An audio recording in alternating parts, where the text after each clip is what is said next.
Tony चिड़िया एक छोटा सा घोंसला बनाकर रहती थी जो घास फूस से बनाई थी। उसके पास उतना पैसा नहीं था कि वह दूसरा घर बनवा ले। एक दिन बारिश हो रही थी। टोनी अपने घोंसले में खड़ी होकर भीग रही थी। पास ही उसका पड़ोसी कल्लू कावा का पक्का घर था। वह दोनों अपने घर में से टोनी चिड़िया को देख रहे थे। वह दोनों बहुत बुरे और घमंडी भी थे। दोनों को यह भी घमंड था कि उनके पास एक पक्का घर है। फिर वह दोनों टोनी चिड़िया के पास आ जाते हैं। ओह बेचारी टोनी चिड़िया, तुम इस घोंसले में कैसे रहती हो? अब देखो बारिश हो रही है, कहीं तुम्हारा घोंसला भी ना गिर जाए। मुझे तो यही डर लगता है। नहीं कल्लू कावा, मैं बहुत खुश हुई इसी छोटे से घोंसले में। मैं भीग रही हूँ ना, मुझे भीगने दो। तुम्हारा घर पक्का है ना, तुम जाओ। तुम दोनों वहीं, तुम्हें दोनों को मैं जानती हूँ। तुम दोनों घमंड करते हो बहुत ना एक दिन तुम्हारा घमंड टूट जाएगा। ओहो, ये देखो, हम इसे समझा रहे हैं, ये उल्टा हमें ही गलत कह रहे हैं। कल्लू, मैंने तुमसे कहा है ना कि गरीबों से ना लगा करो। उनके पास तो दिमाग होता नहीं, बस उल्टा ही समझते हैं। चलो तुम यहाँ से। हाँ गौरी, तुम ठीक कह रही हो। हम सोचे की मदद कर दे तो ये तो हमें ही उल्टा सीधा कह रही है। फिर दोनों वहाँ से चिड़िया के पास से चले जाते हैं। दोनों जब टोनी चिड़िया के पास आते थे तो उसकी वह दोनों गरीबी की मजाक उड़ाकर चले जाते थे। टोनी चिड़िया बहुत दुखी हो जाती थी। उसके अगले दिन टोनी चिड़िया ने एक आम खा रही थी। तभी वहाँ पर कल्लू कावा और कौड़ी कावी आ जाते हैं। वह दोनों उसे देखकर कहते हैं, गौरी, कल्लू जी, देखो, ये तो हमारे घर के नौकर भी ऐसा फल नहीं खाते। बेचारी को देखकर मुझे तो बहुत दया आती है। सामने ही घर है हमारे, क्या करूं मैं, मन नहीं मानता बेचारी को ऐसा देखता। फिर दोनों उसकी मजाक उड़ाने लगते हैं। हाँ गौरी, तुम सही बात कह रही हो। चलो यहाँ से। पर अगली बार देखा था ना, ये हमको ही गलत कह रही थी। कल्लू कावा कौड़ी कावी फिर टोनी चिड़िया की बेइज्जती करके चले जाते हैं। टोनी फिर बहुत उदास हो जाती है। वह कहती है, अब मुझे ही कुछ करना ही पड़ेगा। मैं जब तक कुछ बोलती नहीं तब तक ये दोनों बहुत अपनी बड़ाई कर रहे हैं, बहुत घमंड दिखा रहे हैं ना। तभी चिड़िया के पास एक उल्लू कर्मचारी आता है। चिड़िया बहन, ये जो आपका घर है, ये जगह, ये सरकार पर यहाँ कुछ सरकारी चीज बनवाना चाहता है। तुम ये जगह हमें दे दो, मैं सरकार की तरफ से आया हूँ। नहीं भैया, मैं कैसे दे सकती हूँ? मैं कहाँ पर रहूँगी? मेरे पास घर भी सही ढंग का नहीं है।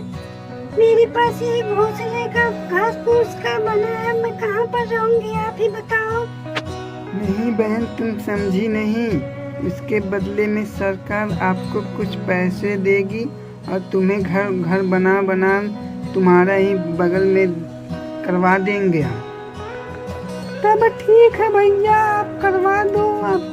ठीक है बहन, तब हम 2-3 दिन बाद आते हैं। तुम्हें कुछ पैसा दे देंगे और तुम्हें ही बगल में घर तुम्हारा बनवा देंगे। पास ही खड़े कावा और कावी ये सब बातें सुन रहे थे। गौरी, ये कौन आया है? उसका घर बनवाने को कह रहा है। ये कोई सरकारी उल्लू लगता है, उसका घर बनवाने को वही कह रहा है। चलो देखते हैं। ठीक है बहन, तब मैं अब चलता हूँ। 2-3 दिन के बाद आऊँगा, तुम्हारा घर बनवा दूंगा। फिर उल्लू वहाँ से चला जाता है। थोड़ी देर के बाद तुरंत कावा और कावी उसके पास आ जाते हैं। टोनी चिड़िया के पास आकर कहती है, गौरी, हमने सुना कि इस बेचारी गरीब का घर बनने जा रहा है। चलो ठीक है, बन जाए बेचारी चिड़िया का, दुख खत्म हो जाएगा। हाँ कल्लू जी, बन जाए बेचारी का। हमारे घर के सामने इसका इतना छोटा सा घर और हमारा घर इतना बड़ा अच्छा नहीं लगता हमको भी। हाँ गौरी बहन, अब मेरा भी घर बन जाएगा। अब मैं भी घर में रहूंगी, मुझे भी बारिश से कोई दिक्कत नहीं होगी अब। हाँ बड़ी घर में रहने वाली, फिर भी हमारे घर जैसा तुम्हारा घर नहीं बन पाएगा कि ना कल्लू जी? ये तो हमारे घर की आधा भी नहीं बनवा पाएगी। हाँ गौरी, तुम ठीक कह रही हो, ये तो हमारे घर का गरीब है, गरीब ही रहेगी। फिर दोनों इसकी बेइज्जती करके चले जाते हैं। कुछ दिन बाद उल्लू ने एक सुंदर सा पक्का सा चिड़िया के लिए घर बना कर दिया। लो चिड़िया बहन, अब तुम्हें कोई दिक्कत नहीं है ना? अब जाओ, तुम आराम से रहो। अब हम जाते हैं तुम्हारे उस जमीन पर सरकारी। ठीक है भैया, आपका बहुत बहुत धन्यवाद। मैं आज बहुत खुश हूँ, मेरा एक घर बन गया है आपकी वजह से। फिर वह उल्लू वहाँ से चला जाता है। फिर उसके अगले दिन बहुत जोरदार बारिश हुई और हो रही थी बारिश भी। उस कावा कावी के घर के ऊपर पेड़ टूटकर गिर गया और कावे कावी का घर टूट गया। कल्लू जी, अब हम क्या करें? अब ये तो हमारा घर के ऊपर पेड़ गिर गया, अब हम कहाँ रहेंगे कल्लू जी? ये सब टोनी चिड़िया अपने घर से देखती है। वह कल्लू और गौरी कावे के पास आ जाती है। अरे गौरी बहन, अरे कल्लू भैया, ये क्या हुआ? तुम दोनों चलो मेरे घर में, नहीं तो आप लोग बारिश में भीगकर बीमार हो सकते हो। फिर टोनी चिड़िया उन दोनों को अपने घर लेकर आती है। वह कहती है, कल्लू भैया, मैंने तुम दोनों से कहा था ना कि घमंड मत करो।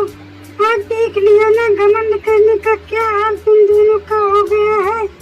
हाँ टोनी बहन, तुम सही कह रही थी, हमें माफ़ कर दो। हम दोनों तुम्हारे साथ बहुत बुरा कर चुके हैं और हमारे घमंड भी अब टूट गए हैं।